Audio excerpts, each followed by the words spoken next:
This guy is clearing a dungeon with his rare X-rank summons, significantly superior than even the S-rank summons everyone dreams about. And now, he's up against the boss, a gigantic slime. But honestly, it's hardly even a challenge. With the fairy supporting him, his gorilla summon practically turns into the Hulk and smashes the slime with a single punch. Then it simply keeps going, an endless barrage until there's nothing left. Meanwhile, Jinwoo, he's simply relaxing in the back, scarcely moving a finger. In the end, he clears the entire dungeon in 5.5 minutes. At first, he thinks that's sort of sluggish, but then a notification pops up. He's just shattered the all-time record for South Korea, and he wasn't even trying. The news spreads fast, startling everyone at the Summoners Association. Some complete nobody just set a new record out of nowhere. So who is this guy? Well, Jinwoo used to be the #1 ranker in a summoning game, and the moment he cleared it, the game became reality. Monsters started filling the streets, and while everyone else panicked, Jinwoo was the only one who knew what was going on. But certainly, his luck was horrible. Right at that time, Truck-kun did what Truck-kun always does, hit him and put him into a coma for 3 years. When he finally wakes up, everything's changed. Even his parents now have summons, and the news is full of people clearing dungeons like it's usual. And suddenly, the system notice pops, asking him if he's ready to start the tutorial. Soon after coming up from his 3-year-long coma, my friend resumed his life at home with a fresh twist. He absorbed everything he possibly could about the new environment, which had blended with the video game. For instance, duels and raids were everywhere now, dungeons had to be navigated, and eventually the Tower of Trials was suddenly an actual entity. The full concept of the digital game submerged and materialized into reality. 3 years after this weird merging phenomena, humanity adapted and coexisted with the evolved world. Regardless, our buddy is on some next level of confidence, since dude knows none of them will ever hit his level. Ready to rumble? He picks up the inventory page to commence the instruction, partaking in his first trial. Moments later, Jinwoo arrives in a completely isolated spot, where he is free to execute the tutorial. By the way, the reward is merely 2 paltry summoning scrolls, yet even these feel significant to our youngster, because they're finally genuine. My boyfriend is asking to get anything decent out of them, because it would be comical if someone cracked at the game like Jinwoo ended up with a lousy summon. The gacha gods didn't have a nice time with this game, because Battle of Summons was infamous for its poor drop rates. A low-ranking scroll only earned you at best a D rank, but most of the benefit was netted as F rank. Higher-level scrolls have higher rankings up to S, but for this one, small D is the best Jinwoo has to gain, and I definitely don't mean his package. Jinwoo is desperate for a chance to get something excellent. He's prepared to settle with an E rank if it comes down to that too. Bro only wants something workable, and with those aspirations, our kid breaks apart the summoning scroll, initiating the scroll's effects. From his reply, it seems like Jinwoo is incredibly eager, because he can't wait to witness what a proper manifestation or a summon looks like in person. Instantly, blue lightning zaps down with force, shocking the ever-living snot out of him. Jinwoo observes with total disbelief, the ripped scroll torn on the ground. The system calls out to our child and shockingly certifies his summoning of an X-rank wind fairy. In other words, the average lowly. Flabbergasted to have summoned an X rank, Jinwoo doubts if this is even intended to happen in the first place. The wind fairy looks at him with amazement, before shocking herself with her own summons. She's happy and swooned over the idea that someone actually managed to summon her after a very long time. Jinwoo is bewildered, because summons aren't supposed to communicate back, but then it clicks in his head, and he chooses to ask her if she is Ramba by any chance. The inquiry bugs her, and she swiftly declines by explaining that she's just a wind fairy. The flying midget slowly realizes that the only one who ever called her that is Jinwoo God. And right then, the girl has an epiphany. Her face puffs up in fluster at the understanding that it really is her beloved Jinwoo God. With her tear-filled eyes, she embraces his face, moaning over how much she missed him. While hugging the crap out of his face, our youngster is starting to grasp why the X rank got summoned in the first place. You see, in the game, if you utilize the hidden mechanics of the wind fairy, it's possible to evolve her into a real support summon with attack speed boosts. They had previously spent so much time together in his starting days, to the point he dubbed her Ramba. At the same time, bros still can't believe that the glitch exists in the present edition of the game, because it was already patched in Year 1 of Battle of Summons. Jinwoo checks the official announcement, recalling how the exploit was patched. He even remembers his shock, because they had erased her despite his spending on the wind fairy. Checking her data, our boy learns that the wind fairy truly has some type of quarantine status, which he doesn't fully understand either. The wind fairy weeps her heart out, describing how she was stuck in a cage and couldn't leave it ever since her departure. She begs him not to leave her again, but our lad shoves her back because he's trying to piece together a theory, a game theory. First, Jinwoo asks what's causing her quarantine status. The inquiry seems to stun her, and even though she attempts to remember the cause, she gets a severe headache out of nowhere, as if she can't recall. The girl puts up her cutesy act, claiming as if some outside force placed some memory-restricting seal on her. But our boy is unmoved and straight up encourages her to just state what she remembers. Ramba emphasizes that she can't say a lot, but it's true that she was held in secluded confinement, and no average player could ever summon her. What's interesting is that Jinwoo senses that there are other summons that were also quarantined. Ramba verifies this, but doesn't know them personally as they were all held in various regions. She suspects at least 10 creatures to be a part of this whole quarantine, which has Jinwoo's brain churning up a concept. His contemplation leads to a scary conclusion. During his time in the game, 10 of his summons were reported as bugs and erased under his supervision. And if that means all of them ended up with a new categorization of X rank, then they might also be summoned. Ramba is just thrilled that she got to cross over to him through the summoning scroll, while Jinwoo theorizes that maybe the X summons only respond to his scrolls. This practically indicates that Bro is the only dude on the whole earth that can pull X ranks like it's a walk in the park, believing that perhaps this is a hidden reward he received after conquering the 100th floor on his final run. Popping open another scroll to prove his theory, he checks to see whether every drop signifies a guaranteed X rank. The next summon manifests as Hairy Gorilla, and all I'm wondering is how they put the ordinary Redditor in this game. Unfortunately, Bro's idea cooked his ass, because this thing is a lousy F rank, which means the X rank thing is still dependent on RNG Jesus. Still, Jinwoo's strategy is the same as before. He simply has to farm the snot out of summoning scrolls to gain more X ranks to his name, because if he can only reclaim all 10 of them, my guy is going to get even more overpowered than when he was in his peak. Addressing Ranba, Jinwoo advises her to firstly stop calling her Jinnagod, since that's dumb. But the most essential reason is that his name is well recognized around the world, and it's going to bring him unwanted attention. Currently he's lacking a lot of information, and he's not secure enough to handle it. Since the moment someone finds him pulling X ranks, everyone is going to start targeting his ass like it's a bounty on his head. Suddenly Jinwoo is shocked by a rumbling sensation, and not the Attack on Titan kind. Both his monsters are screaming out, while the system prepares to advance him to the next step. His first duty emerges in the shape of a baby dungeon, a simple cutie patootie level trial to get him running. Jinwoo gets a little worked up over this. Our son may have completed 1,000 dungeons in the game like an unemployed loser, but the real life is different. It's an entirely different scenario. Composing himself, Jinwoo confesses feeling afraid, but he also understands that he won't have to fight directly, and that it's just a small instruction. With that reassurance, he stands up to challenge the dungeon, while the system instructs him to quickly proceed towards the opening. Arriving inside the dungeon, Jinwoo is a little taken aback. The surroundings is a little eerier than he thought, while the dungeon certifies his admittance, which indicates it's about to start. Guiding him as per the tutorial, the system explains that dungeon combat consists of team summons, with a maximum of 5 on each team. Since he has 2 summons, Wind Fairy and Hairy Gorilla, still not used to that term by the way, the system urges him to put them in his slots. Jinwoo reflects that the greatest way to clear a dungeon is to be armed with 5 summons every time. Arriving with 2 appears perilous, yet it's not impossible to clear a dungeon even then. After all, our child has already had the experience of uneven conflicts thousands of times. Since he knows the ins and outs of the walkthrough, Jinwoo hits yes and allocates his summons to his slots. Both creatures are allocated, and now it's time to see the monsters on the opposing end, the ones he'll be battling.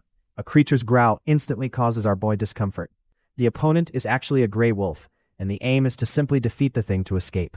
First, Jinwoo examines the monster's F-class. Next, a shield is quickly cast around him, shielding the player in honeycomb structure. This actually happened the same way in the virtual game too, but in the real world, the stakes are skewed. Here's the scary bottom line. Getting assaulted once his shield goes down means instantaneous no redos or respawns. Bro's gonna be sent straight to the dark world. The nasty wolf aura farming in front of him while being a F rank isn't making things simpler. First, Jinwoo sends the hairy boy over here like a rocket, but the dumbass animal doesn't even attack and awkwardly starts growling. Bro's so leisurely that even the gray wolf has to wait for the attack. Out of shame, this man orders the fairy to chime in and do her thing. Ramba is notable for a talent called Wind Pressure, which improves a summon's attacking speed. This support buff is now applied on Super Saiyan Blue Gorilla, allowing him to accomplish some wild stuff. The creature surges forth with increased force. As for the gray wolf, the wheel that Ganimal charges to engage the fight head-on. What's frightening our youngster is the sheer size of this wolf, because it's not supposed to be this enormous. At this moment, Jin Woo is actually unclear if his homosexual gorilla is going to win or not, because according to his experience, a variable could occur because it's the real world this time. The confrontation of Midget Kong and Midzilla is moments apart until the first hit connects with the gray wolf, eating down the gorilla's skin. It brings the beast down in an instant, raising Jin Woo's cortisol. Our boy roars at the foolish fairy to do something, but she is already doing her best. The gorilla grabs this buff again and employs it to launch a punch directly to the wolf's throat, knocking it many feet apart. One more time, the wind fairy expends energy to strengthen the gorilla's powers, truly out here making plays like Michael Jordan. The gorilla experiences a climax and drops with a thrashing punch, obliterating the wolf's belly. Next, he starts hammering down dozens of punches to make sure it stays down. The punching finishes, with Jin Woo and the fairy looking concerned as hell.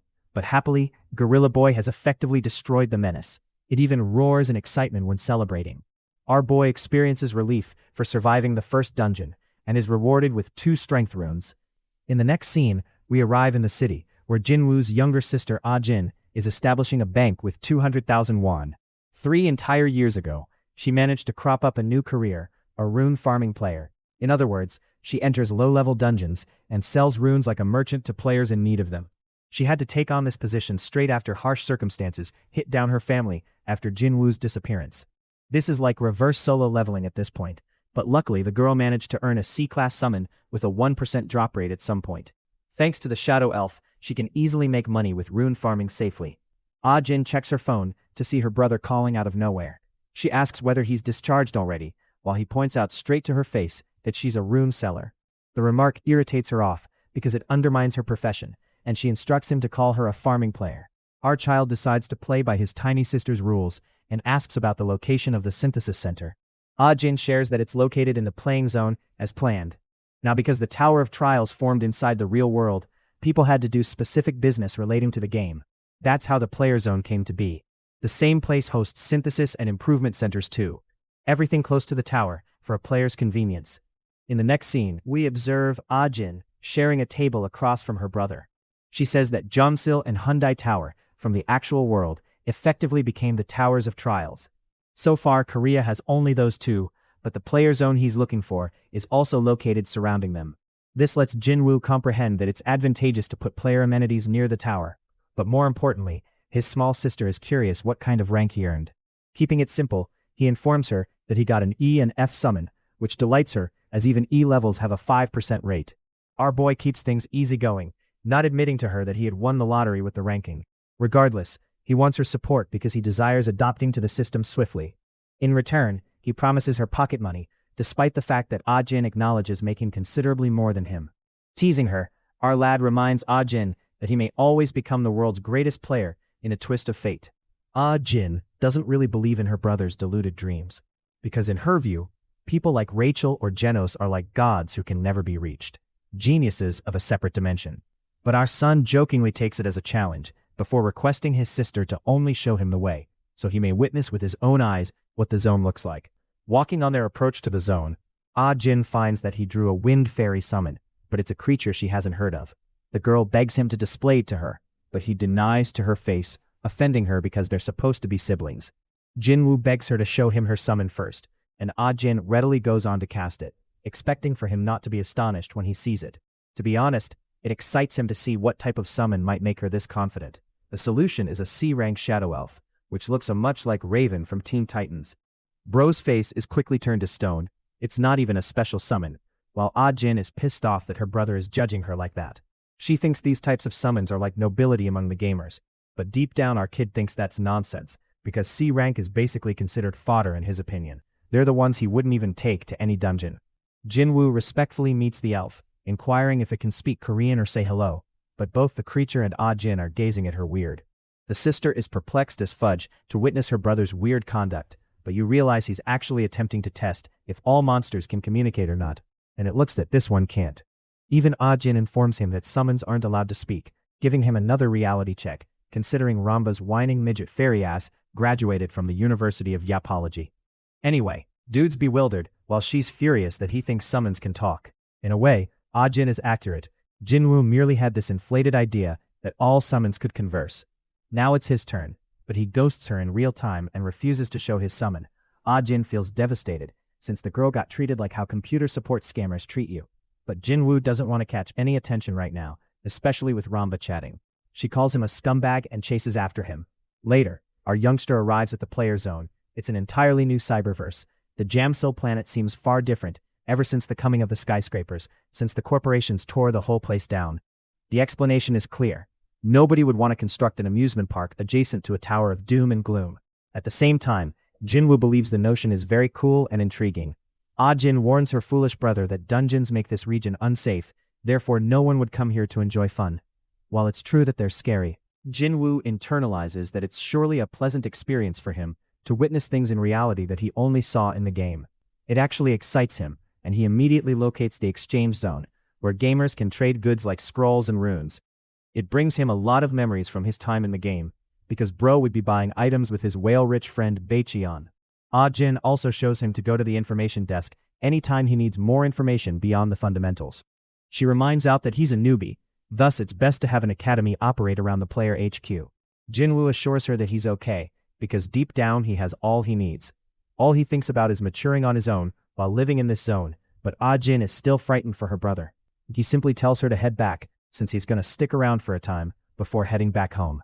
The little sister is weirded out by his current conduct ever since he was discharged, almost as if his body has been possessed or something. At the same time, she thinks that her brother is only trying to work hard in his own way, so she needs to keep an eye on him at most. They wave each other farewell, and in the next shot, Jinwoo is in an isolated area where he thinks no one will find him. Right away, he manifests Ramba, with the wind fairy joyously greeting him loudly. He shuts her loud mouth up, telling her to be quiet. The fairy fails to understand what's going on, while he gives her one simple injunction: never open her mouth in the outside world. Jinwoo reasons that he can't allow people to see their discussions, thus she's only permitted to communicate in dungeons from now on. With everything settled, our lad thinks about his next goal, which is to obtain some capital so he can raid dungeons. Checking his balance, my guy realizes that he's broke as hell like any ordinary gamer in real life. Jinwoo succumbs to the rock-bottom truth. This is literally all the money he has to his name, a meager 12,000 won, and it kills him to work part-time jobs again. Normally people would suggest he ask his parents, but he doesn't want to do that as his mother works tremendously hard with 3 separate jobs just to keep things afloat. Asking them for a loan feels like a stomping on their work, making them an animal. The son feels useless for this circumstance and accepts the reality of beginning things from scratch. You know, the very reason Jinwoo got as a player was unattainable to all others is due to the fact that he didn't spend any actual money on the game. In other words, bro was entirely free to play and did not invest a single penny and somehow managed to be number 1 at the game. And that, friends, is how you know this can only happen in a manhwa narrative. Anyway, such kind of mindset gives him some kind of optimism to climb back from zero again. But suddenly bro's eyeballs pop the hell out when he sees a 500,000 point transfer. He hassles to check the source of the amount, inquiring how the hell he's getting all this money. It's actually Jinwoo's compassionate mom, who wanted to send him a proper allowance, knowing that he'd never ask for these stuff up front. Just this gesture alone leads him to feel embarrassed. Remember guys, this is the same woman who nursed him for 3 whole years while he was gone, experiencing so much struggle. Talk about being the greatest freaking mom ever. Like this video to offer her your respects. Jinwoo rubs his tears, praising the angel that she is, and swears a renewed confidence to succeed no matter what, only so that he could make his family proud. 3 years may have set him back, but he is determined to focus each second to climb ahead, to become the very best, to gather every resource in his armory for the dungeon raids. And that's how Jinwoo ends up purchasing 3 additional scrolls. The initial goal is to form a team. Our boy obtains a slime mass monster, then a horned butterfly. Both of them are F ranks, but his luck runs tremendous on the 3rd draw, as he retrieves an E rank poison lizard. This is lucky as it is. Jinwoo feels he's already defied the odds twice in 5 efforts thus far. Poison lizard actually has good powers too, but sadly, he truly hates slime mass and has to forcibly use it for the time being. I mean, I get it. The sludge has a face only a mother could love. With the Pokemon team established, Ash Ketchum now aims to raid dungeons and grow them farther beyond. The growth system of the game relies on farming, hunting, and opening scrolls. Jinwoo is pleased to grind for those components, since if he can only somehow collect all of his X-rank summons, he'll be able to obliterate each and every single obstacle that stands in his path. His main plan? To gain and recollect the remaining X ranks. With early preparations over, it's time for the main stuff. Jinwoo looks on Google Chrome for a dungeon's location. The game had it easy because he merely had to tap on an area, but it definitely makes him inquisitive about what the real system is like. It genuinely surprises him, to the extent this individual startles himself and others. That's because he just learned that simply possessing a summoned creature isn't just enough to enter a dungeon. Gates are frequently appearing all across the country regardless of region. A difficulty is measured for ranking by energy emissions. But no matter how easy the dungeon is, people aren't just permitted to enter if they're not registered formally. Our guy is pouting since bro's got the shittiest luck on the globe. The fact that he awakens after this law was created destroys him. His little dwarf fairy is the only happiness in his life because she supports him. Happier now, Jinwoo pets her on the head before unexpectedly receiving a call from his sister. Ah-jin wonders when he's going to be coming back home for supper, but our guy guarantees him he'll eat on his own. He does ask his idiot sister about the player registration element, which she conveniently failed to disclose.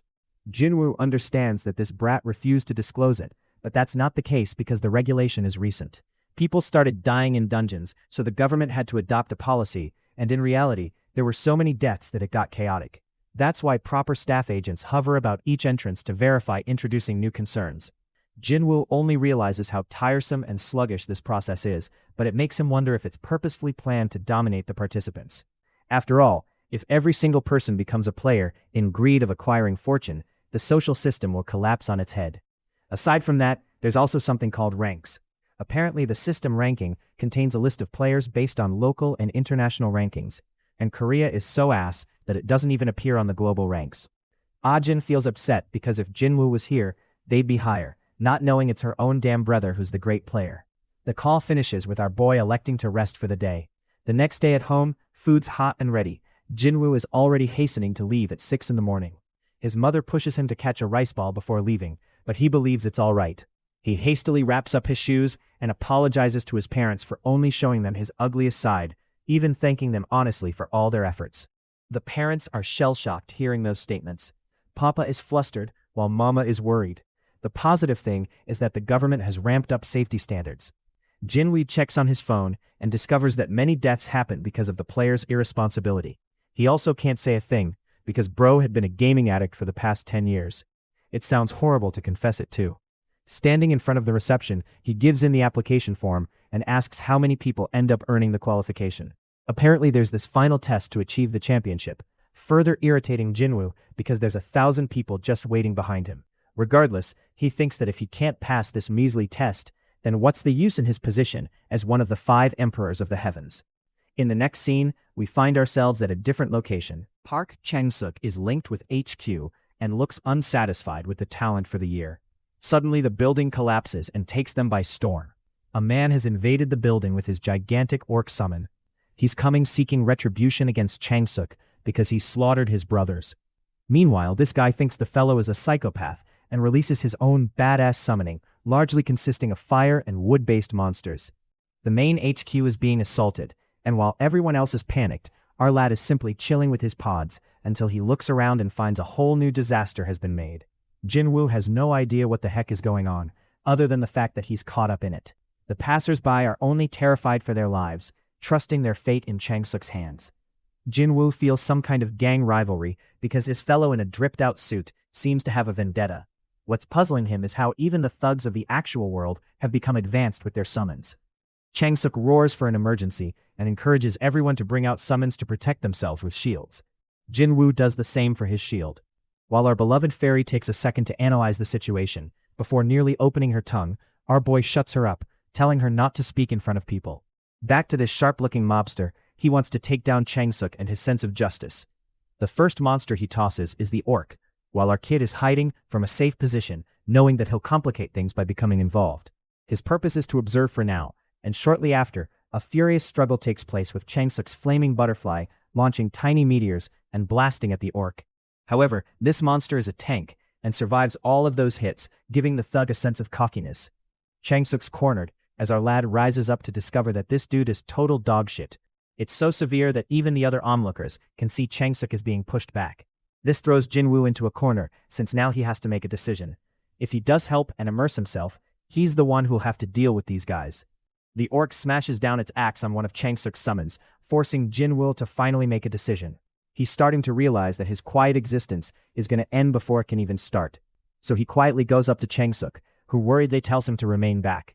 Jinwoo, however, criticizes him for missing the timing of one of his creature's powers.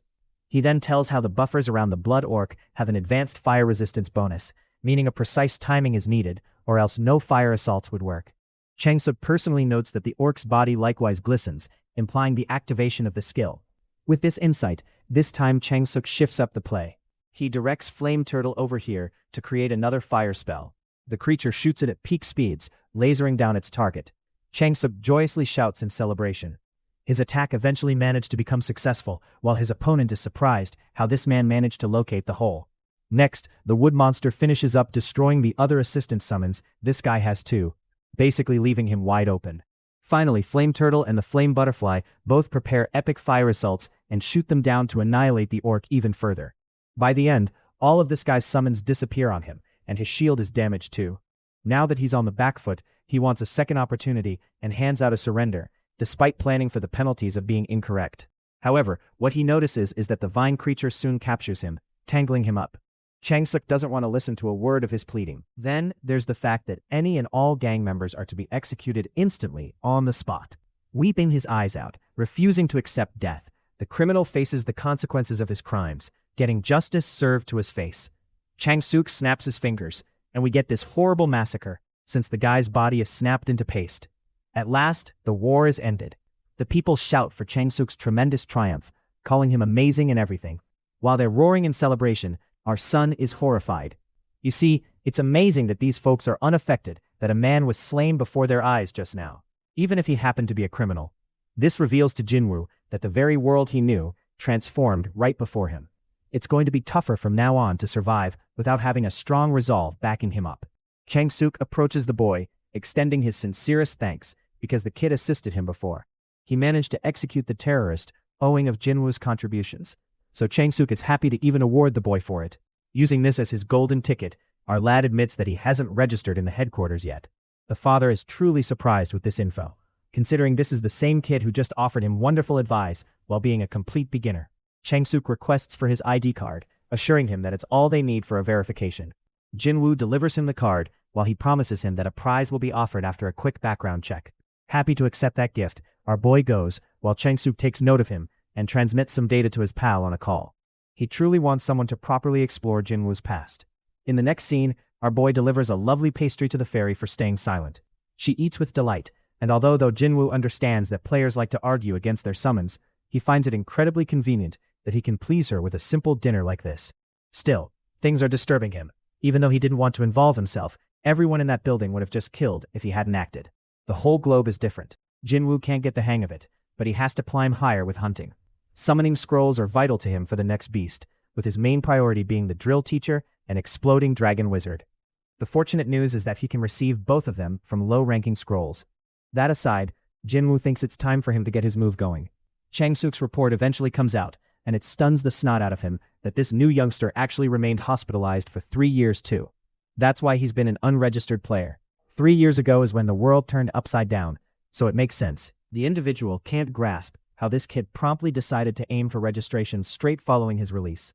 Looking at his information sheet, Changsuk worries if what he's looking at is real.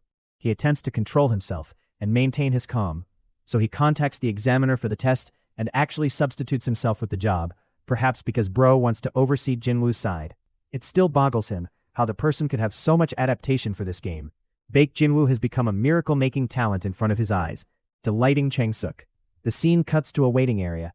Our boy has arrived, but with a dissatisfied look on his face.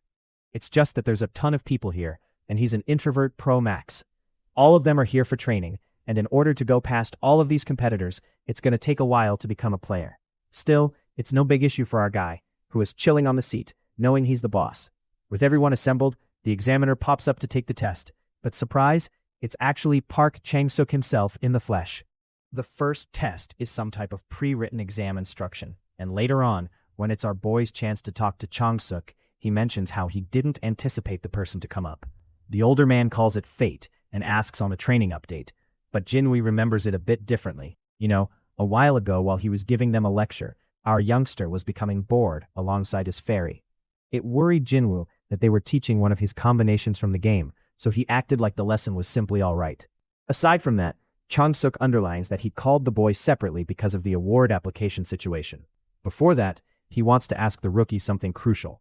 The query is weird and humorous, questioning if Jinwoo is a game of any type. Receiving such query, our boy is shocked. Apparently, gamers have become a formal phrase. They're the folks who played Battle of Summoners in the past and have knowledge about it. 70% of the rankers in this country are gamers too, but of course it's usual for Changsuk to think of him as such, because Jinwoo talked about buffs without being a player. He ends up validating the guess, enlightening Changsuk's expression. He wants to hear about the guy's experience, but Jinwoo honestly doesn't want to say 10 complete years to betray his identity. To keep things simple, bro says 1 year, but that alone is such a vast period that this dude is swooning head over heels for him on the table. Jinwoo doesn't know what's going on, while Changsuk is out here with puppy eyes over the fact that he gamed for an entire year. The truth is, most rankers couldn't even play the game for half a year, thus this is impressive in Changsuk's views. On the next subject, he indicates that they've readied 2 incentives. Jinwoo is given an opportunity to choose whichever he likes. The first prize provides him the ability to instantaneously register as a player, practically an immediate employment pass.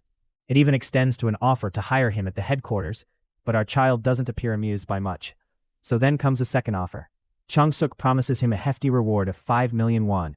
But honestly, the answer seems fairly damn apparent in this scenario. Right now, Changsuk is hoping that the kid takes the first choice since it is objectively better. But humorously, Jinwoo shatters all of his expectations by picking the second option of the money. The dude is astonished that he's rejecting down a hiring position as well as the registration procedure. But Jinwoo appears just fine, believing that he can simply register on his own, and that he doesn't have an intention of joining HQ. After all, summons are his focus. In the next scene, we find him at the playzone area. One staff agent identifies him as Jinwoo. The lady is nice, and explains that the practical exam entails clearing a dungeon, or precisely in his case, the Tuesday dungeon. The test is also going to have a time attack format, so a speedy clearing earns a larger grade. While this is happening, Changsuk observes from afar, still stunned from the abrupt refusal. More or less, what he discovered on his exam sheet astounded him even more. Jinwoo wrote so much about runes and summons that he even impressed the examiner checking it. They were really drooling over this guy's talent, to the point they began believing in the idea that he'll become a ranker in no time. Changsuk witnessed those teachers act embarrassed like never before. Thus, this just emphasizes how great the youngster is. With the explanations and dull chat left aside, Jinwoo is finally allowed to approach the gate. He suspiciously stands up for the exam, and on the other side, emerges with a shield cast over his life. This dungeon is specially curated with toxic slime monsters. The goal is to defeat them and escape the dungeon fast. Activating Ramba's ability first most, Jinwoo addresses the Wind Fairy to enhance his summons. Hairy Gorilla gets his attack speed buffs, while our youngster muses on the complicated design of the Tuesday dungeon, which is like a maze. Defeating slimes takes you to a confrontation with the monster, but it's also when most players become lost and lose the test. However, these slimes are so slow that the ideal tactic is to sprint as fast as you can to immediately approach the boss. Jinwoo and his summons find their way to the shortcut since it's a path he's familiar with. But here comes the story twist, as numerous red displays hover around him, marking the appearance of a boss monster. Our boy didn't anticipate to encounter this fat, ugly glob in real life like this. The enormous slime glares down at him just the same. The attack begins with Jinwoo throwing Gorilla Boy at the big slime. This creature jumps up top for a crushing drop and knocks the slime to pieces with a single damn hit. It's insane, because Ramba's buffs are insane.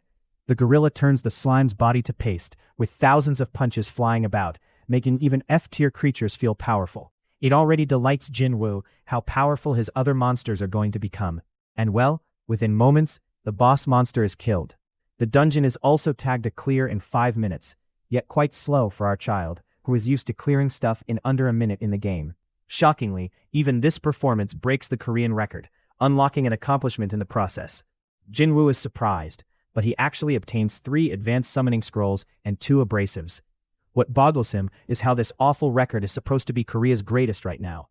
By the way, the player HQ is currently losing its mind over the broken record, noting a 5-minute record completion. At first they believe it's Jeonho, but then they learn it's a new youngster called Jinwoo, Someone who doesn't even pop up as a ranker. Yes, a non-ranker smashed the record. The #1 record at that. A meeting is formally arranged shortly after to discuss the achievement of this individual. These guys are undoubtedly amazed, but Chang-suk is fangirling the most, as he can see the kid is a generational talent. In other words, he wants to safeguard him no matter what, or at least stop him from going to another country for this country's own survival.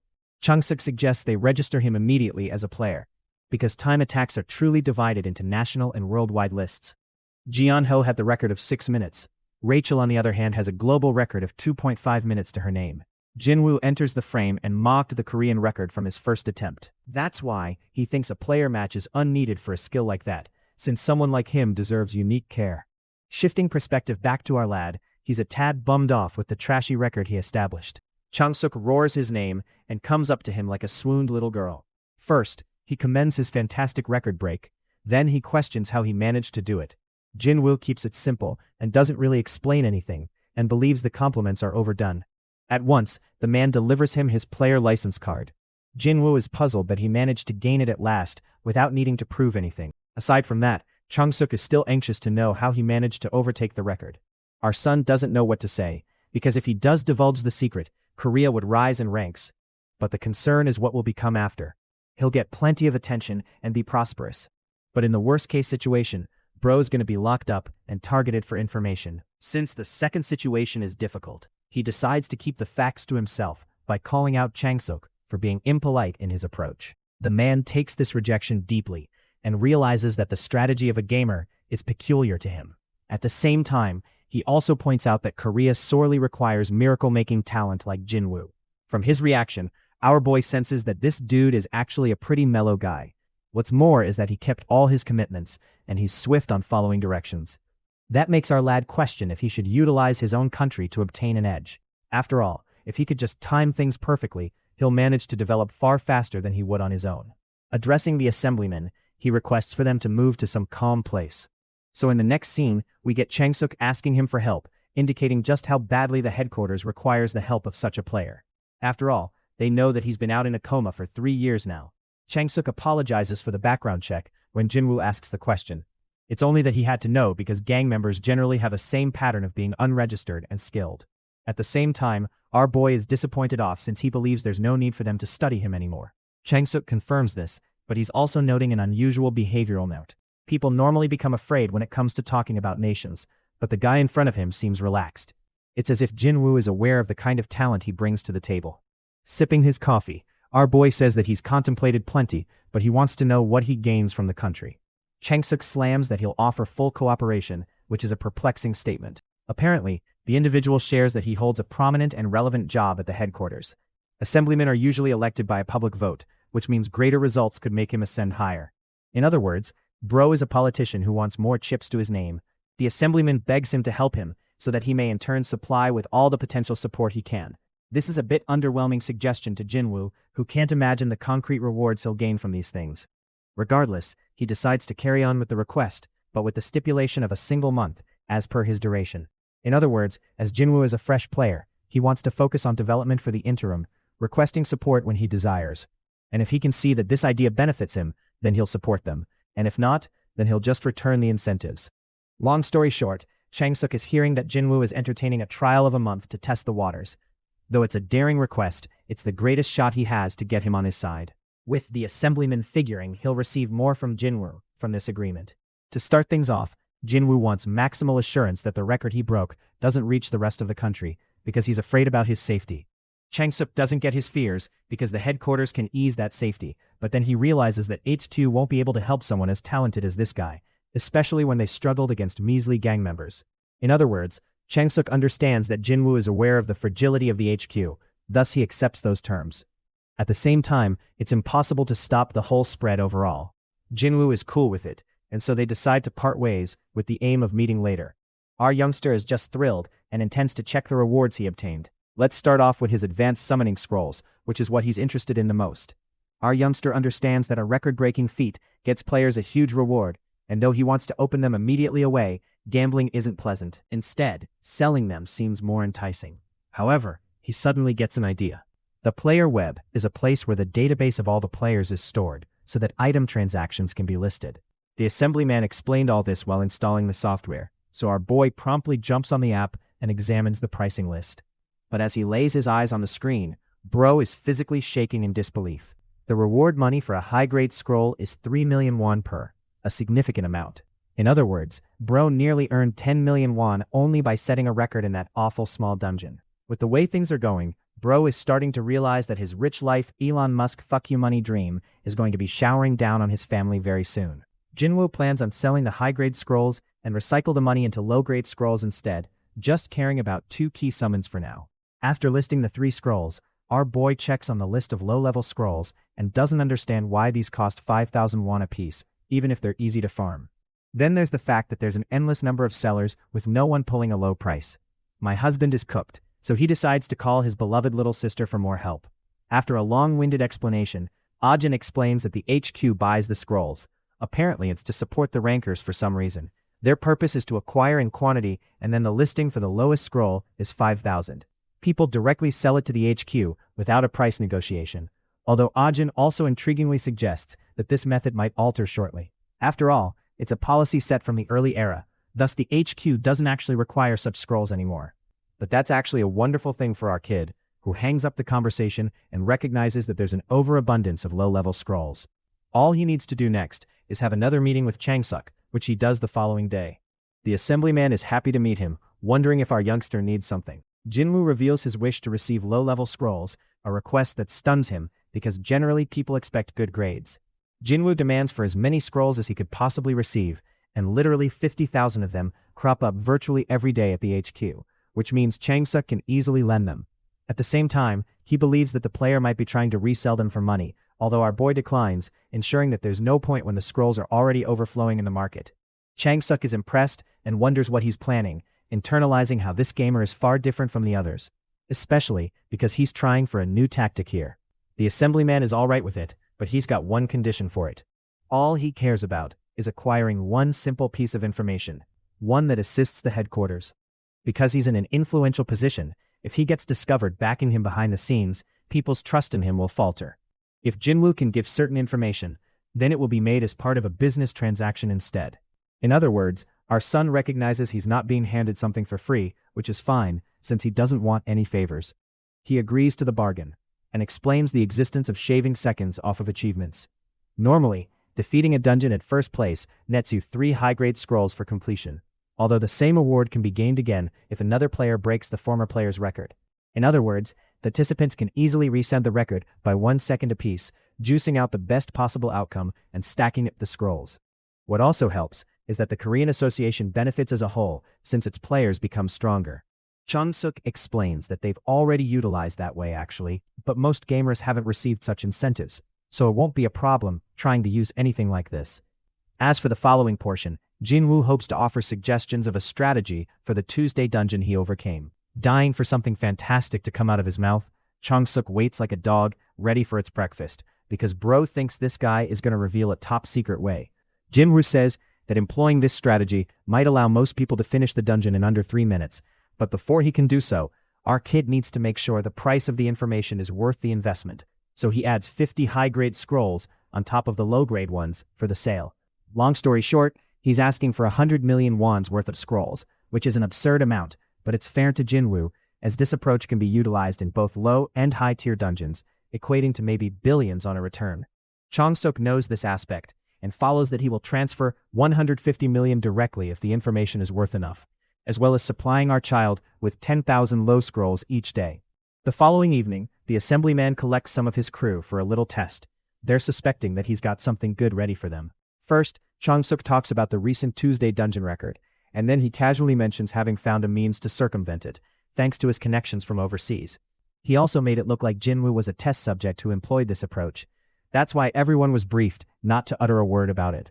As for the reason he called them here, Changsuk informs that they're going to be undertaking a dungeon time attack from here on. The main summon needed for this dungeon is all thanks to the poison lizard monster. This small one shares the size of an adult man and a brawler class, but that's just the basic information, because for the most part, it's robust and sturdy. However, using it is tricky because raising this thing is a pain in the ass compared to other grade monsters. Players don't particularly like it, except they were glossing over one of its most valuable skills. The creature's diet is mostly slimes. In other words, for a dungeon like the Tuesday Dungeon, an easy clearance is feasible. In the next scene, players joyfully discuss their personal completion rate of 4 minutes, which implies the technique was definitely correct. It all happened because to one summon's specialty, therefore the iconic lizard is now acclaimed and revered as almighty. A few more days passed. News of the dungeon-breaking records spread all throughout the county, with Changsuk knowing that Jinwoo is far more than what he could consider an average player. The person wants to arrange a proper team to aid our boy, and for the members of that team, he selected 3 proper individuals with distinct skill sets. In the next scene, our boy marvels at his bank balance, all of a sudden feeling rich as hell, pondering how he didn't cash huge checks like this earlier. But what he worries about the most is the 10,000 summoning scrolls that he can use to farm the snot out of. Changsuk maintained his promise, so naturally, our kid wanted to do his half of the agreement, so he ready Ramba for a little battle. First, Jinwoo pours down water on the ground, while the little wind fairy chants prayers to every single deity she knows of, begging for Jinwoo to pull a spectacular summon. With the prayers aside, it's now time to rip open the scrolls. Jinwoo pulls them open for his infinite gacha run, only for a few moments to pass, and he's left with a pile of rubbish. My guy literally opened 3,600 scrolls and tired himself, getting nothing in exchange for it. It's merely impossible so far. But the Wind Fairy thinks it's silly of him to assume an X-rank monster could emerge out of the blue like that. Jinwoo's expectations were centered around the fact that summoning Ramba was so easy, but she assures him that it was actually just some kind of god-tier gacha game bullshit logic chance. In truth, not even 100,000 low-level scrolls might be enough for an X-rank summon. Jinwoo doesn't get it, so she asks whether he has any expertise about the system at all. The summoning system is designed to equate to 10% of the gamers, which means 8 billion people equate to 800 million summons. The key part? The summons classified as isolated monsters are just one of a kind. This realization stuns the dude, but all I'm wondering is how this wasn't an obvious fact to him already. It's strange, but Ramba explains that he's the only person in the whole world capable of pulling X-rank summons. But our boy is just sulking over the fact that 800 million copies of an average summon exists, and he has to pull like 1 X grade from that, which is basically several times harder than winning the lottery.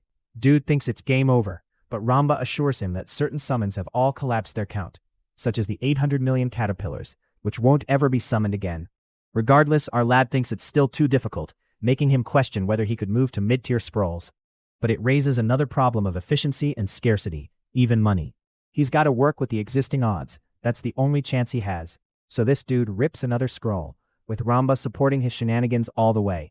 By the end of that complete run, bro is on his bed fighting to ensure his existence. 2 complete weeks have now gone, and after a massive 140,000 scrolls later, this individual has secured nary a single X-rank yet. In fact, Jinwoo even moved out just to live near the player zone for easier access to facilities, understanding he shouldn't rely on his parents forever. He gets up again wondering if he should do synthesizing, grabs Ramba in the meantime desiring cream bread. Somebody fetch this fairy her cream bread. At the synthesis center, Jinwoo observes that this building has transformed like the other towers in Korea. The hotel became a synthesis center, although Jinwoo recalls it was originally famed for its buffet. He checks his ticket named 125, as Ramba advises him not to make a mistake. When their name is called, they opt to head inside to utilize the room. Even now, Jinwoo is waiting for the Wind Fairy to do her best for him. First, he is welcomed by the menu screen outlining his major summons. Jinwoo registers Ramba first, before triggering synthesis upon her. What he does is sacrifice a whole variety of various monsters to fuel the evolution of his Wind Fairy, pumping her up to new levels. With this, her level improves to 21, alongside an increase in her IQ. Our favorite fairy is now more strong than ever. Hilariously, Jinwoo isn't impressed, because this is all he could get for basically 140,000 scrolls. Ramba is out here gushing over how strong she appears, while he's dying inside because the max level is 100, and at this pace, he'll die before they attain there. More days pass, and one guy is crunching figures on the keyboard, when suddenly Chung Sek comes around to check on Byungjin. So far, the man has formed his talent management team, and next he wants to concentrate his energies into Jinwoo. He asks for a report on our son's movements, finding that Jinwoo is currently opening scrolls back to back. The same behavior has repeated every single day. Even today, he asked to buy additional scrolls with the 150 million he obtained, though he was interested in purchasing at a cheaper price. Unfortunately, the Management Bureau is already growing suspicious and causing concerns for the delivery of these scrolls. Changsok still can't grasp why this person would put money in such scrolls. But he knows for a fact that Jinwoo knows something they don't. So he agrees to the absurd suggestion of selling each one at half the price. The simple notion surprises his subordinate, who thinks it will create great difficulty. But the assemblyman is chill, believing that their talent is destined to become an incredible hero of Korea later on. Which also implies that Chang-sok will front all the credit for investing in him in the first place. That's why he thinks this decision is for the best. However, he asks Byungjin to stay quiet about the topic, since it solely concerns to him, Jiho, and Taesop. That takes us back to our guy's Anguish, who is suffering at the hands of opening another few thousand scrolls. This man is getting depressed by the second, while the Wind Fairy is questioning how long they have to keep up. To alleviate their agony, a baddie stands up to come find him. This is the beautiful Yu Jiho as part of his new management team. She even informs him that she's here because of the proposal. Jinwoo curiously questions about the discounts, and she takes a fairly lengthy time to explain to him that they're going to be offering him a 50% discount. The girl seems so heavenly as this man is out here shocked for his life.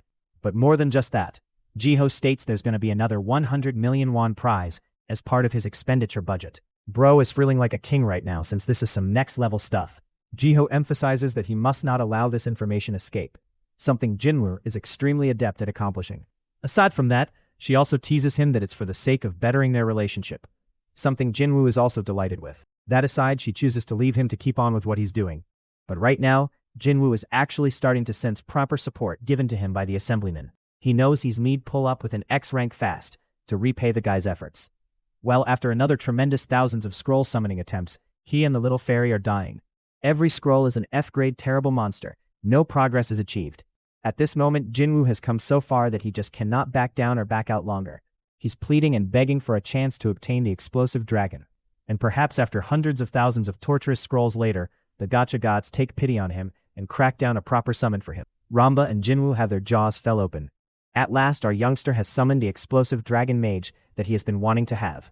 The situation is so dramatic that Bro is genuinely shedding tears over it, recognizing that he no longer has any regrets. But even today, he doesn't want to stop. In fact, he expects to keep going. There's a phenomenon called a hot streak, which means just after you summon a high roll, you can keep playing and receive even higher ones. With another scroll ripped, another miracle unfolds, with the summoning of Drill Instructor, the second X grade. Jinwoo wept the happiest tears of his life. It's a feeling possibly better than him losing his virginity, because after torturous weeks of opening unrelenting scrolls, he located the ideal pair of his desires. Among the two, the Drill Instructor is the first one to question where he's arrived. This guy is supposed to be a poor E-grade summon at first, but his real value rests in the fact that he's a battle-obsessed, training-loving madman. Bro is Goku. While his own skills are lousy, he oversees the training of other species, boosting their growth rate by a lot. The same small pixie can become magnificent Thor. Jinwoo is just happy to make all his summons stronger and buffed up. But the small one really isn't seeking for all that physicality. Jinwoo catches up with the training maniac, calling him Hunkyo. The Drill Instructor immediately recognizes that this is Jinnagod, bending before him to give proper homage. He also thought that they would never meet again. Ramba and Hunkyo are in the same state that Jinwoo expected. As for the explosive dragon mage, she comes up to confirm whether it's truly him also. This is the first time our boy has heard her voice. While being a D-grade magician, she has a particular power causing outrageous amounts of damage. Hunkyo's pairing with her goes pretty well, and she even has a multiplier effect where each kill amplifies more of her damage. However, gaining that skill takes the Drill Instructor's insistence. Jinwoo was the only person who genuinely used the mage to her fullest abilities. Anyway, she's really thrilled to see him. Even our boy is feeling romantic right now, because he missed her overpowered summon. Like Ramba, he orders them not to speak around others, a simple command they comprehend. Next, it's time for them to go back and rest, because it's been a hard day of back-to-back summoning. At home, our son is cooked to the next level. He's out here having post-nut clarity while his summons are chilling out, having fun, and warming up to each other. Hunkyo and Ramba strike discussion. The Drill Instructor doesn't care about anything other than the fact that all of them are far too weak. This man runs on ambition and motivation. That's why he wants to work them to the bone so they can serve their master properly. First up, he addresses the Dragon Mage and instructs her to sense her mana so that when she awakens later, he may help unlock predation ability for her. As for Ramba, Bro glares at her with poisonous eyes, scaring the snot out of the tiny one. Apparently this guy's purpose is to develop strength with her, but the poor fairy fears becoming an Olympic bodybuilder because of it. The Drill Instructor gaslights her to do it for the sake of their master, and assigns her first duty to lift and swing the frying pan. This dude also tells her to perform 5,000 reps with it. The fairy stretches her hand out aimlessly to seek Jinwoo, but that man is dead as hell right now. He's in a coma. In the next scene, we're back at HQ. Dia comes up with problematic information, apparently an appropriate notification. The director has officially stopped supplying scrolls to them. Changsuk can't grasp why the busy director would suddenly start caring about something so minor. But additionally, the director also wants to acquire a proper report on where the scrolls have been going. This raises a variety of complications. Dia feels that Lim Hee-soo, the other assemblyman, is puppeteering this situation. The same guy is Changsuk's antagonist, but Gia feels it's still a problem, since if the management bureau stops distributing scrolls, it will limit Jinwoo's growth. Cornered, Changsuk attempts to think of solutions when he unexpectedly receives a call. Interestingly, it's Jinwoo himself who indicates he won't be requiring more scrolls. Still, the assemblyman is angry with Lim Hee-soo's tampering and expects to deal with him later. Later on, we arrived at Gwanaksan Mountain's stunning vista. Jinwoo has opted on this destination as his next target for a dungeon. Bros even grabbed a tracksuit for the style points. In the Battle of Summons game, 4 sorts of dungeons exist. The first is where exploration happens for farming materials. The second is the Tower of Trials, with varied difficulty levels primarily on the harsher side, pushing players to the max limit. The third is the Chaos Dragon Dungeon, a disastrous boss that is designed to be plundered with a group.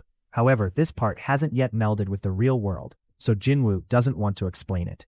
Now, other from those 3 specific dungeons, all the others are considered conventional ones, and that's what he'll be taking on for the day. Also, there is something called a stage dungeon too, but they're pretty rare, and while it's encouraged to utilize a party for them, our kid loves to do things solo style. He glances up at the standard dungeon gate around the region, musing on the reality that dungeons break after it is left unconquered for quite some time. In other words, same solo leveling logic. A staff member seeks his license, so our youngster promptly offers it over, confirming his identification. Next, he heads right inside to take it on. Jinwoo opens his eyes on the other side, stunned to witness the sight of war. Forces are fighting against monsters, which suggests this is a subjugation-based dungeon with a battle breaking out. Inside the subjugation dungeon, the troops are barely trying to maintain their ground, while the orcs continue rising up at a furious pace. Back when Jinwoo used to play boss, it all felt like just another game, but now that this is real, he can feel every bit of the overwhelming pressure in the air. What stands in front of him is no longer a simulation, but a full-scale war, where soldiers are begging desperately for medics to keep them alive. The boy decides to take a chill pill, and swiftly gets out his summons to deal with the orcs. He urges Ramba to raise the drill instructor's attack speed, and commands the explosive dragon mage to give cover with her fire spells. At the same time, he directs the D-ranked Minikong to advance right at the orc boss, utterly ignoring the chaos unfolding in between. His emphasis is solely on the boss, because of the simplistic structure of the orc subjugation dungeon. As long as the gigantic orc at the back is put down, victory is guaranteed, and the war will come to a conclusion. Meanwhile, with Ramba's buff in effect, the drill teacher goes utterly berserk, mowing down orcs one after another like they are mere insects. Watching this, Jinwoo begins to question if this overpowering strength is because of him being an X rank. A slight smile appears on his face, as it becomes evident that the combat might be over before he ever gets the chance to really warm up. Even the troops who were struggling against the orcs just moments earlier are left astonished, witnessing powerful allies emerge out of nowhere and drastically turn the flow of the conflict. The Minikong leaps straight into the orcs, while the Golden Fairy continues her mending without delay. Ramba, on the other side, seems to be enjoying herself, agitating the monsters and making them throw their weapons at her. Seeing this, our lad instantly scolds her to quit playing about. Meanwhile, the explosive dragon mage releases her characteristic fire spell, toasting every orc that comes into touch with her flames. Before long, with their effort, the boss finally goes down, and a notice comes verifying that the dungeon has been successfully cleared. All of the summons are delighted by their tiny triumph, and the system rewards them with experience points, allowing them to level up. On top of that, Jinwoo strikes the jackpot, as he ends up winning an intermediate summoning scroll, along with 500,000 won. These prizes instantly motivate him to start exploring for new dungeons right once, since not only did he manage to level up his summons, but he also earned some quick cash in the process. He begins scheming to make it huge overnight, and finally quit being a broke loser. Meanwhile, back at the headquarters, Assemblyman Park is getting reprimanded by Gia for making such a foolish gamble. Apparently, he let his fury get the better of him, and is now suffering the consequences. During his earlier meeting with Lim and the director, things escalated into an argument that nearly went into a full brawl. The director sought to step in and stop the altercation between Assemblyman Lim and Park. Lim argues that he was merely giving advice. but Park clearly has little interest in hearing something that sounds more like an insult than help. Kim then mocks him, calling him a loser, as none of his skills have ever made it to the national team. That comment drives Park over the edge, and the argument swiftly intensifies. However, unfortunately for him, his competitor actually has the abilities to back up his words. Even then, Park refuses to let Lim look down on him like that. Sensing that Park is going to lose control, Lim suggests a bet to determine whose talent can reach a higher position, and Park impulsively agrees without thinking it through. Lim then raises the stakes by adding that the loser will have to publicly confess that the other is better and also quit from their post. To make sure neither of them backs out, he further imposes a penalty of 1 billion won. Instead of thinking things through, Park readily agrees and even asks whether they should prepare a suitable contract for the bet.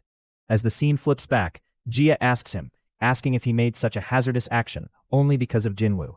She concedes that the youngster is a genius, but yet cautions him that at the end of the day he is just a gamer, and would certainly fall short when compared to the existing registered rankers.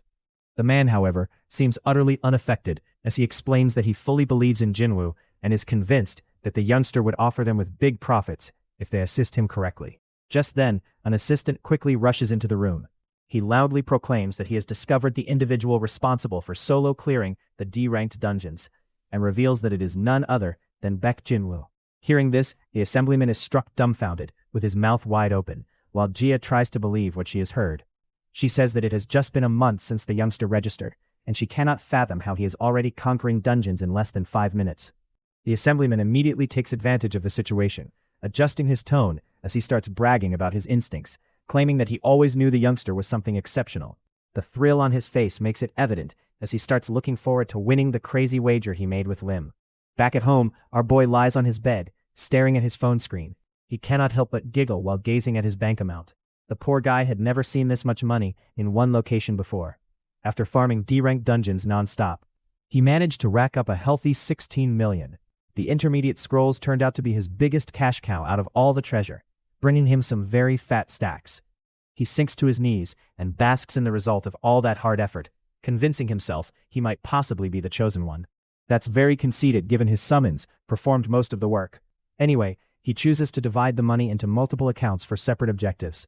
First, he sets one aside for monthly costs. Then he starts another to share some of his riches with his family and make them proud. Lastly, and most crucially, he deals with his 10 million, the same amount that got his name into the limelight, into a savings account purely for personal use. The rest of his equilibrium goes into himself. While you can never have enough wealth, Jinwoo knows the value of investing in his growth as a player. All of his summons are already over level 30. The next step in enhancing them is through powerful runes. It will not be easy, but grinding dungeons daily remains the most efficient technique. Still, he wonders if buying a main summon from the illicit market may help speed up his farming. Suddenly his jaw drops when he sees how pricey C-ranked summons are. A weak-looking Thunderbat that seems like it was produced in China nonetheless costs an eye-watering 20 million, for real. That is not even the worst part. B-ranked summons start in the hundreds of millions. As for A or S rank, there are none available at all. He sighs, recognizing that B-ranked summons are an exceedingly rare catch. Still, that does not discourage him much. He always knew a day would come when he would require outside support. Back at the assemblyman's office, the man's calm and cool demeanor completely shatters when he learns some thrilling news. Another request has come from the great player Baek Jinwoo. The moment he hears the name, the man virtually starts fangirling like a kid high on sweets. He eagerly asks what the request is about, gravely alarming the unfortunate staff member delivering the message. The person simply shows him the message, which turns out to be a neat little list of every summon Jinwoo would like to purchase. The number climbs past $1 billion, like that is pocket change. The assemblyman's eyes nearly bulge out of their sockets at the audacity. He lets out a dry laugh, wondering whether our lad actually believes he can just arrange that type of money overnight. If he had $1 billion sitting around, he would not be stuck owning a single C-ranked summon himself. However, his mockery evaporates as his subordinate adds one minor detail. Jinwoo pledged to share hidden information on timed attacks in daily dungeons. Now it gets his complete attention. He confirms if the gamer genuinely means info for every single day of the week. It sounds considerably too generous, too suspiciously so. Still, he decides to accept Jinwoo's word and says he would present the plan to his director. A few hours later, he is back in the workplace, beating his fist on his desk and looks like he will flip it any second. His crew can sense the meeting did not go well. the director rejected the proposition outright, even though the opportunity could have taken their company straight to the top of the industry. Watching him rant, Dia softly thinks she wished every manager had as much fire in them. When his subordinate asks what the director said, the assemblyman explains that the man wants verifiable proof of Jinwoo clearing dungeons first. Their demand is next-level brain rot, considering the gamer kinda needs the money to acquire summons that will clear those dungeons. Dia knows Diaz, agreeing with the angry manager that losing this moment is a tremendous mistake. She calmly offers that selling priceless daily dungeon intel for merely $1 billion might actually be underselling it. Her lips curl into a confident smile as she provides a straightforward solution. She can easily cover the payment herself. Hearing those statements, Assemblyman Park remembers that Yu Jia is not just some average employee with robust beliefs. She is the heir to the Daesung conglomerate. She has received the highest education in the country. The young lady had gathered prizes and gained achievements for as long as she was alive. Unlike the rest of her family, though, she has always been more interested in players and dungeons than in sitting behind a desk managing assets. And right now, the player who fascinates her the most is Jinwoo, the rookie who went from a nobody to clearing dungeons like it is a side pastime. Now that he is offering an exclusive deal, this feels like the perfect time to lure him into her own agency before anyone else can. The assemblyman's current position comes with layers of unpleasant constraints, but this arrangement would give him unfettered freedom over future profits. No need to beg for permissions. Still, he hesitates and questions if she is actually comfortable risking such a big money on a player whose future is uncertain. The high-class lady reacts with a cheeky smile, asking him if he is even aware of her current bank balance. She assures him that money will not be an issue. All she needs is a single meeting with the player. After that, she is convinced she will have him firmly in her hands. Later that evening, she sits alone by the window of a good eating place. That is when her promised client finally arrives, looking handsome as hell in a nicely tailored two-piece suit. Jinwoo feels little startled at how fast the assemblyman agreed to the deal. From his perspective, all he did was request a formal meeting in exchange for a little hidden information. It is his first time in such a luxurious facility, the kind that makes even five-star hotels look a little ridiculous. The line of waiters welcoming him at the entryway almost makes him feel like a genuine boss. Just suddenly, a smooth voice cries out to him, leaving him absolutely stunned. He is astonished to finally see the lady he has only seen on his phone before. The Daesung Company heiress certainly has everything someone could ask for. She is brilliant, gorgeous, and backed by a powerful family. Honestly, name a trait, and she probably has it. Never in his wildest fantasies did he expect that the brilliance continually making headlines would be working with HQ. Curious why she is sitting alone, he wonders if no one else will be joining them. She smiles sweetly and lets him know that she was the one who reached out to him, not Mr. Park. Soon, beautiful meal is presented perfectly in front of him. Jiho conveys the terrible news that HQ cannot afford to supply the resources he asked. Mr. Park tried his greatest best to persuade his higher-ups, but he was met with rejection after rejection. Our boy remained perfectly relaxed, stating it is a shame they cannot help. He nonchalantly adds that he is convinced he can ascend to number 1, even without their assistance. However, she surprises him with a new proposal. Sliding a glass toward him, she confesses that she plans to start a management firm, one built just for him and him alone. He practically chokes trying to grasp the generosity of the gift. In his view, it is an unbelievable deal. A company of his own would imply zero limits. They would be driven entirely by profit, and creating profit just happens to be his specialty. Still, it is not even his primary incentive. This is also a wonderful time to strike a contract with someone capable of buying his secret info at the highest feasible bid. Jiho adds that she, along with the entire Daesung group, will unconditionally support him with whatever he requires. Within seconds, he is thoroughly disarmed by her confidence. He frankly admits that it is incredibly hard not to like her. She compliments him in return, calling him a talent who deserves such attention. She informs him they will examine the finer aspects of his contract later. For now, she proposes he greet the summons he ordered. Jinwoo's jaw drops. She literally fulfilled his request before he ever signed anything, almost as if she already knows he will not reject. She shows a smug little smile and urges him to think of it as a gift of appreciation.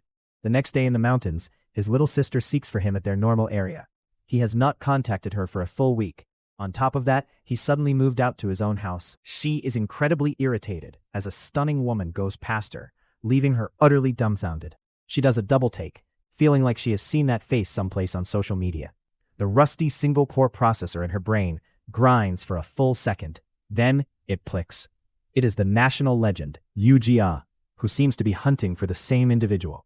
Somewhere nearby Our son is breaking a sweat from tough morning training. His summonings seem even worse, virtually dropping from weariness. Just suddenly, they notice someone approaching. Jinwoo turns and observes Jia coming up the stairs, definitely not dressed for exercise. He is truly astonished to find her there. She gently says she is impressed to find him practicing thus hard, so early in the morning.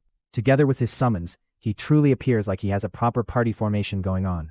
Then she offers him yet another sign of appreciation. A screen suddenly emerges before him. It states that Yu Jia desires to initiate a deal. A caution notice flashes up, encouraging him to thoroughly consider the deal terms before accepting. The game's trade mechanism exists to enable players support one another. However, if anyone attempts to defraud the other party, there are harsh ramifications. The mechanism literally strikes the wrongdoer with a lightning bolt as punishment. So yeah, honesty is greatly encouraged. Right in front of his eyes, he sees Jia's whole collection of summons posted for transfer. In exchange, she expects absolutely nothing. He presses accept without hesitation. Just like that, her entire collection becomes his. Immediately after, he bows to her repeatedly. This gift goes well above everything he believes he deserves. She waves it off, claiming it is not a huge problem, and suggests they go on to the actual contract. She had already settled on the firm name Yubak, a combination of their surnames. The profit distribution is equally as substantial. Jinwoo will receive 70%, she will take 25%, while the remaining 5% will go to Mr. Park. The poor man deserves a decent retirement eventually. Of course, it is not charity. Park would continue helping them from his position inside HQ. As for the paperwork, she has already arranged for an aide to handle it. Jinwoo raises an eyebrow, pointing out that those helpers were employed by HQ. She casually informs him that they have already resigned. Apparently, providing quadruple their prior income is a really effective motivational speech. Moving on, he wonders if she is truly fine with handing him a whole 70%. She quietly tells him she is not being generous. It is a premeditated action that displays her belief in his ability. What she does not express out loud is that money is not even her genuine desire. Her true objective is to win Jinwoo entirely over to her side. Our youngster presses his thumbprint onto the contract. The transaction is sealed, and the two of them shake hands on it. Just then, his summon detects something moving in the jungle. In the blink of an eye, he disappears into the bushes. Violent screaming echoes through the trees shortly after. A moment later, he reappears dragging two recognizable faces, dangling from his fingers like slices of meat at the butchers. Completely perplexed, he stares at his younger sister Ajin and asks why on earth she was sneaking around in the bushes. Jinwoo fits together her tale and verifies that his sister had recognized Jia as a celebrity she admired, which caused her to pursue her without much consideration. She swiftly tries to reframe the scenario and explains that she simply felt inquisitive at the time. By then, Jia had already left the scene, but Jinwoo presses further and argues that it still counts as stalking, then asks if she decided to observe them from a distance because she spotted him with Jia. His sister goes utterly silent after getting exposed like Wei, and after a brief pause, she ultimately accepts the truth without opposition. Right after that, she jumps toward him and demands to know how he even knows Jia and how he got to meet someone like her in the first place. Jinwoo adds that his contract already has a stipulation where he must introduce his family to Miss Jia, and she had intended to meet them formally anyway. His sister quickly starts to fawn over the notion of meeting her idol together with the family, but before Jinwoo can even add another word, she cuts him off once again without hesitation. So he proceeds to explain the problem and tells her that he used to be a well-known gamer, and he also held the record for clearing a low-rank dungeon faster than anyone else. Because of that, he often visited the headquarters and eventually met Jia there by coincidence. She asks him if it is the same game he used to play on his phone all the time back then. Jinwoo starts to panic at the prospect of disclosing his identity as Jinagod, so he hastily says that it was actually a different game and he only played BOS for about a year. His sister recognizes the clue and says that it still seems impressive that he persisted with it for so long, even if the game itself was really garbage. She then taunts him and wonders whether all that time he wasted on games has finally started to pay off for once in his life. In Jinwoo's mind, he knows he can trust the family that has taken care of him for the past 3 years, yet he still refuses to put them in danger. He keeps careful and determines that he will only divulge everything until he grows powerful enough to protect them without fail. Ah-jin points out that he kept this information secret from her all this time, but Jinwoo says that he always intended to tell her sooner or later. He wants her to keep it a secret for now until he personally explains everything to their parents. Ah-jin struggles to believe what she has heard, but Jinwoo assures that he has solid reasons for keeping things confidential. so she eventually agrees, despite her reservations. In the backdrop, Ramba can no longer withstand the weight of the dragon mage and ultimately collapses under the effort. At the same time, the drill teacher corners her shadow elf, which makes her anxious. Jinwoo swiftly tells Ajin to couple her shadow elf with a shadow wolf, and adds that without the wolf, their efficiency reduces to less than 10% of its potential. She gets surprised after hearing that, since the summon is absolutely new to her, and Jinwoo says that it makes sense because the summon belongs to B rank. She wonders how she might possibly receive a B rank summon as she searches through the web catalog for solutions. She sinks into despair when she shows him the price and asks how he expects her to afford something that costs 500 million. She sarcastically comments that she will purchase it in 20 years at this rate. But her brother calmly replies that he can obtain it for her within a month without much issue. She bursts into laughing at that remark and mocks him for trying to act cool merely because he has become somewhat recognized as a gamer recently. She begs him to forget about it and says that she would save money little by little till she can afford it on her own later. He simply smiles as he rises up and encourages her not to cry when he actually makes it happen, which leaves her much more puzzled than before. She begins to feel that her brother has changed into an entirely different person lately, while her scared elf softly snuggles onto her lap for support. About a week later, outside one of the weekday dungeons, Jinwoo meets up with the company team as agreed. They hand him a set of new gear, which puzzles him at first since he did not expect anything like that. Jia adds that for the Yubac company, information stands as their core economic asset above everything else. She tells him that they offer high-definition recordings of dungeon runs at premium pricing, and the special gear exists to catch everything during the process. She continues by describing that the equipment records the environment in full three-dimensional detail while being lightweight enough to wear without discomfort. As soon as he puts it on, the assistant starts the system and begins recording everything around him like a set of prying eyes. Jinwoo says that the circumstance is more embarrassing than anything he has faced previously, and he mentions that he has never attempted a Monday dungeon, so the run might not appear very clean. She reassures him that they would simply edit the best bits together afterward. He praises her and then casually asks if it would be fine for him to break the national record the moment he enters the dungeon. This greatly startles the executive as she stares at him in surprise before granting a cautious approval. She wonders if he is joking, so she urges him to be relaxed and act organically based on his instincts as a gamer instead. After entering, he recalls that the current Korean record for this dungeon sits at roughly 7 minutes, so he quickly assumes that it will be a simple feat for him to surpass it. He remembers that this dungeon specifically drops attack-related runes, which makes clear time closely linked to ranking performance. Just like in other games, attack runes play a significant role in the BOS system, and without them, progress becomes practically impossible. In addition, the dungeon serves as a defense-type scenario where survival for 30 minutes provides a clear condition. However, completion time still applies, so if he manages to fight the final boss, known as the Lich, the dungeon ends instantly. Because of that, eliminating the boss has been the key approach adopted by top players looking for rapid clears. He examines his equipment and accesses his interface, which provides possibilities to organize 3 different teams for war. Jinwoo has already prepared his teams in advance, so he swiftly launches a preset setup without spending any time. For his first squad, he summons the training instructor, the combat aide, and Mini Kong, while for the second team, he chose the Priest of Radiance along with the Golden Murmury. His status panel changes and shows that the Horde of the Lich has begun its approach, and he must hold out for 30 minutes under pressure. The timer begins instantly, and Mini Kong dashes forward in a frenzy as it cuts through the advancing skeleton creatures. Jinwoo then signals his summons to push on and forge a path toward triumph. As the horde gets closer, he tells his summons to head toward higher ground without wasting any time. The training instructor, Hengyu, looks at him with surprise at first, but he follows the command since he recognizes that everything is being videotaped. Jinwoo calculates that it will take them at least 2 minutes to reach the upper location, and during that time, he trusts that Mini Kong and Hengyu will handle the incoming mobs without fail. After they reach the appointed area, he directs his combat aide to take position and prepare for the following step. He recalls that in the game, the combat aide has long range and remarkable accuracy, which makes it handy in various scenarios. However, in fact, its damage output remains exceedingly low, to the point where it cannot even beat a regular monster despite hours of constant attacks. Even yet, for this low-ranked Monday dungeon, the aide becomes the perfect summon because the Lich has relatively low health overall. He tells the aide to hold fire until further notice, and then orders Radiance to cast Blessing on the battlefield.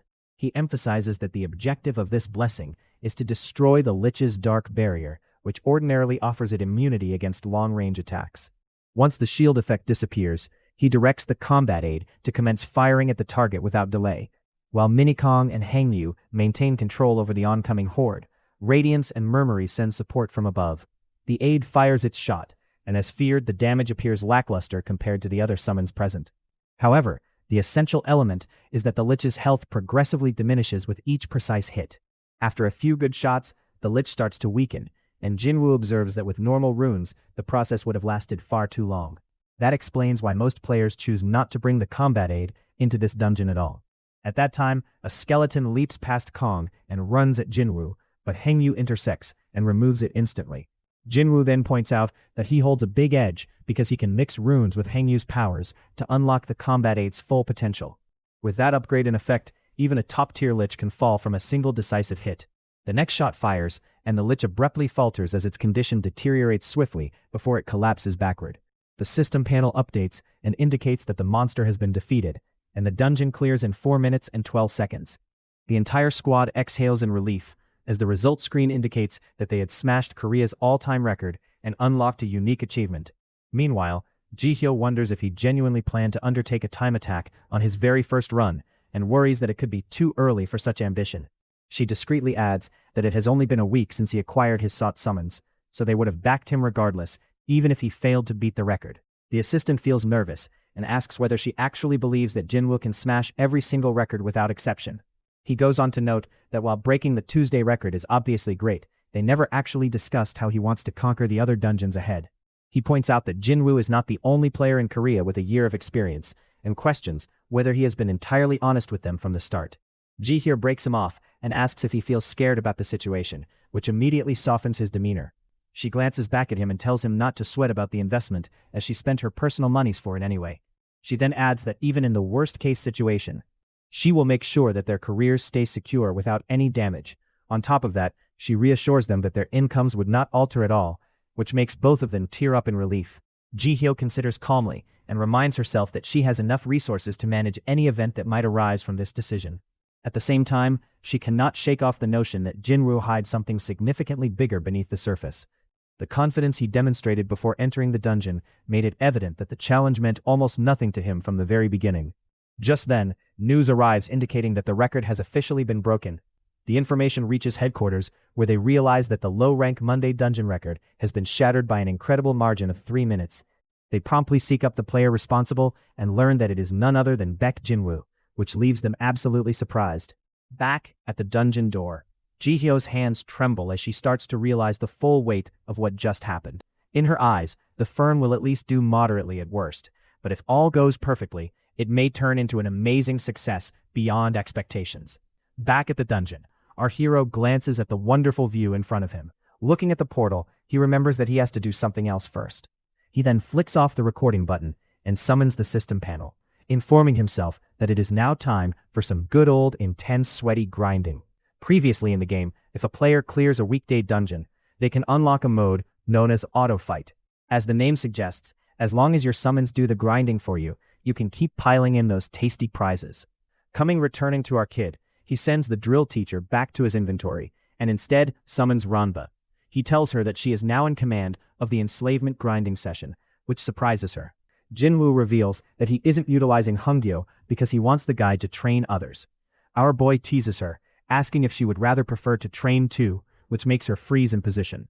The unfortunate fairy quickly is plunged into a flashback. The harsh drill teacher pushed her to the bone and forced her go through intense strength training. Recalling her tragic history, she gets driven to tears and begs our son to let her merely grind levels instead. With that established, he then hatches a plan to first clear all the weekday dungeons and then rack up those revenues utilizing the auto battle system. This also has a twofold benefit, since the summons grinding will also level up, making this process as efficient as a German car. With that, our kid makes his leave, while the Wind Fairy joyously sees him off, relieved that she won't be part of the torture routine anymore. As soon as he passes through the portal, he is met by an astounding scene. His team members have stretched a red carpet to receive him, treating him as a celebrity. Trying not to worry about it too much, he passes over the equipment and asks Jia if that will be enough. She reassures him that they will do their best to guarantee his identity doesn't leak anyplace. To her amazement, Jinwoo declares that he doesn't care about that now. He instead looks her in the eye and tells her to try her best to safeguard his family. Korea's gangs are tough and dangerous, although since Yubek is only concerned with him, they can guard him more properly. Jia is silent for a few seconds, and then accepts, pledging to utilize all her assets to make that happen. Sometime later, our hero returns to his initial dungeon and uses his spotted lizard summon to set yet another new record of nearly 3 minutes. He handled the run, so it looks good on the television. He is good enough to make it to the world rankings. Using speed runes on the lizard, together with speed bonuses from the Wind Falcon, the record is like snatching candy from a baby. Jinwoo then switches off the recordings and heads back to the real world. The next day, he goes to the Wednesday dungeon, which is an icy tundra. That dungeon is notable for its distinctive feature, the mobility debuff, which forces you to move ahead as slow as a snail. Shaking like a cocaine user suffering withdrawal, he summons his Frost Cat, Wind Falcon, plus a Titanium Golem, Horn Fairy, and the Exploding Dragon Wizard.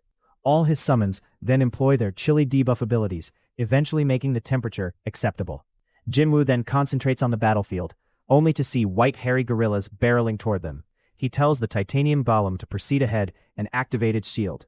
The Wind Falcon then unleashes its speed boost on all of them. All of them take a ride on their Titanium Golem Uber and race ahead.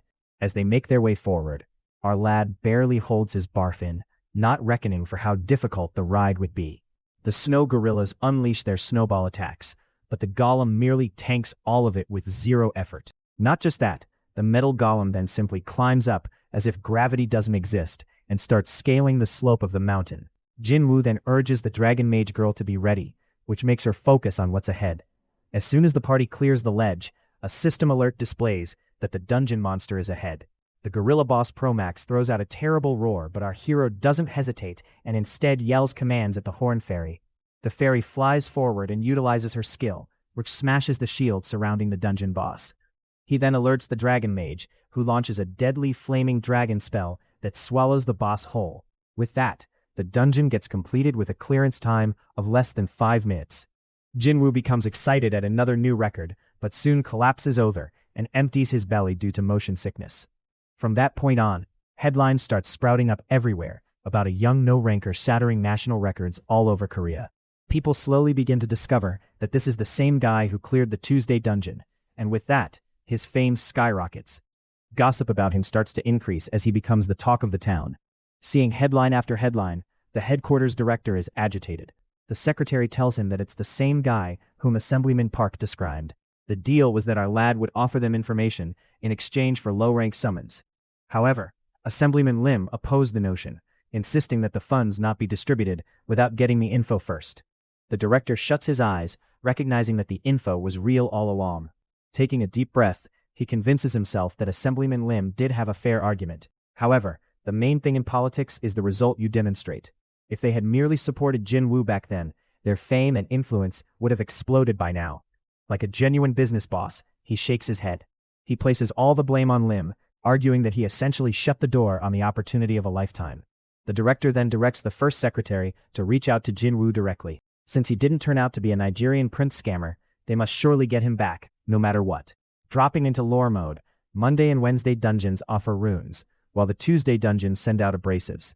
However, the Thursday dungeons instead give skill books.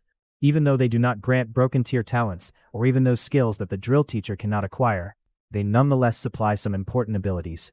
Our guy doesn't have to clear the Sunday dungeons, as the rewards are the same, but the difficulty is considerably higher. That is why the entire gang decided to take well-deserved rests on Sundays.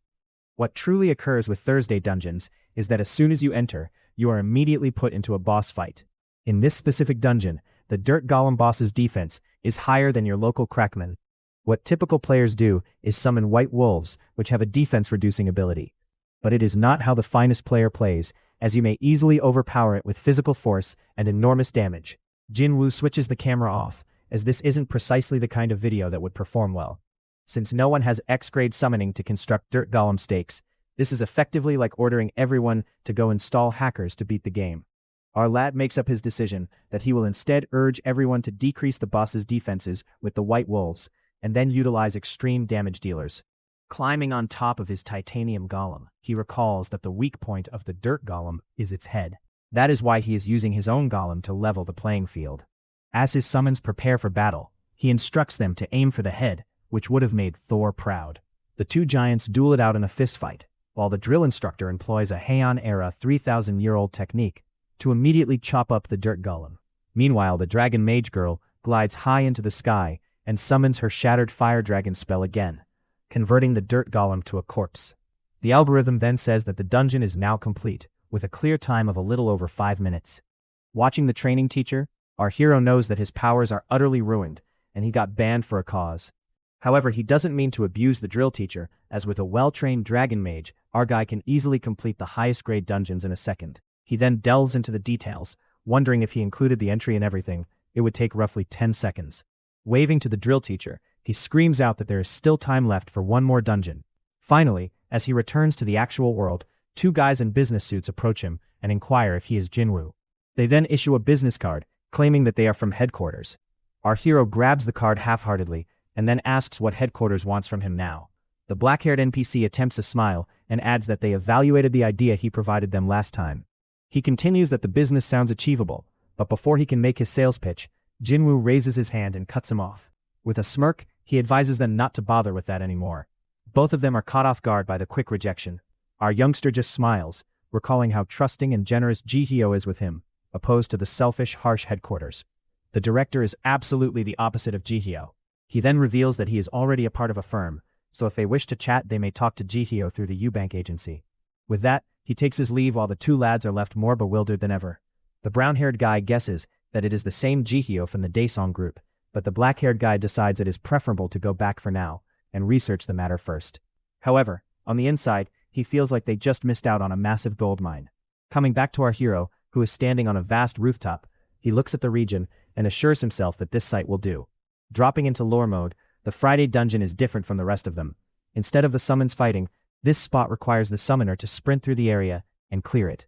That is why he decided to start practicing today. Jinwoo summons a sky wyvern, a gigantic blue dragon-like beast. Looking below the railing, he becomes overwhelmed even though he has the protection in place. He then calls to his wyvern, Sky, and asks whether it is ready for the training. With that, he jumps aboard and the two lift off into the sky. Our hero initially keeps his eyes shut tightly due to fear, but then he gently opens them to find that this is much more fun than he previously thought it would be. Finally getting a confidence boost, he tells Sky to go faster. Sometime later, off the shore of the city, he comes upon an unmarked island. Over there, he summons the dragon wizard and the drill instructor. The guy instantly starts screaming praises about how fast Jinwoo moved, but he plays it off as if it wasn't anything extraordinary. The dragon mage then speaks out, explaining what a horrible disaster it was when they first learned how to ride wyverns. That makes him remember that the two of them rode both wyverns and dolphins before. When she compliments him again, Jinwoo blushes and thanks her, which makes the drill instructor depressed due to the evident gender discrimination. Our hero then peers at the sea and proclaims that it is now time to practice riding dolphins. He hypes the two up, stating that learning from pros like them will be the fastest way. Therefore, he is banking on them. A few days later, it is finally time for the Friday dungeon. This dungeon is also unusual in the fact that it can offer top-tier rooms. Starting off, our hero summons his Wind Falcon and tells it to give him a speed buff. He then assumes his starting position and waits for the countdown. As soon as the signal is given, he instantly breaks into a sprint, dodging the bullets fired his direction. Jinwoo is unstoppable as he runs past the hurdles and thinks that it's time to take the secret passageway. Turning toward the ocean, he recalls that ordinarily you are meant to cross the water and keep on running. However, instead he jumps into the ocean and summons his sky dolphin. Grabbing onto its fin, he takes a big breath and dives deep into the ocean. Basically, if he uses the sky dolphin to dive, he can dodge all the obstacles on top. After crossing to the other side, the dolphin jumps into the air and Jinwoo then conjures Sky. The wyvern emerges below them and our lad climbs on, landing on the back of it like a pro or a farmer. He then proceeds to fly over the rest of the barriers, putting all the creator's work to shame. The rest of the route is a breeze as he effortlessly sails past the finish line. Our hero starts celebrating as the system notifies him that the dungeon has been completed. Jinwoo managed to clear this dungeon in just over 2 minutes, surpassing the South Korean record by a mile. For that, he also receives a special reward. Finishing up with a peace sign, the two then fly off into the sky like it is their happily ever after.